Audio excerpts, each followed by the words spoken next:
Have you ever done anything bad to a loved one and afterwards you felt horrible, terrible, and bad?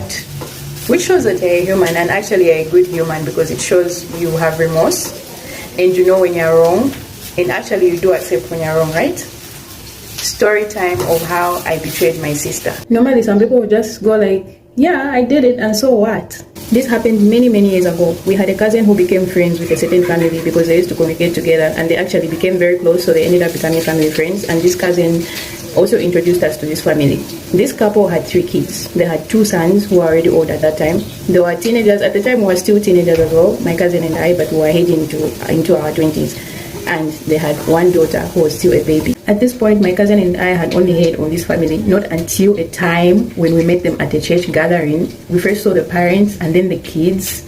And when I tell you, when I saw the sons, I was like, these must be the most handsome men on earth.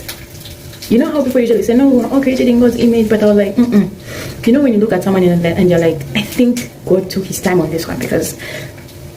Sorry, that was me getting in tongues, because those boys were fine as hell. I mentioned earlier that we met the entire family. When you look at the mom and the dad themselves, they were also fine. I was like, how the hell did this family end up, being this fine? Because that's starting from the parents themselves. Oh my dear. The first person we saw before meeting the entire family was their firstborn son. My weakness many years ago was fine men. Meaning I was already taken, I was already gone, I was already crashing on their firstborn son.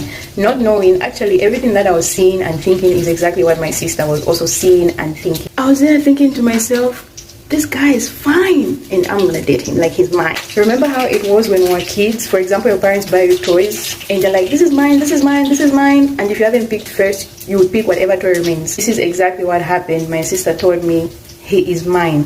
I like him and I wanna date him. In respect for my sister, I had to back down, and I told myself in my head, fine, I'll go for the younger brother, because the younger brother was also fine. But the younger brother looked as if he was a good boy, and I wanted the elder brother because he looked like a bad boy. And normally people would ask, like, why do you women like bad boys? I'll say for myself, I liked bad boys at the time because they were fun, and I don't like hanging around with someone who's boring, because I always want to be lively.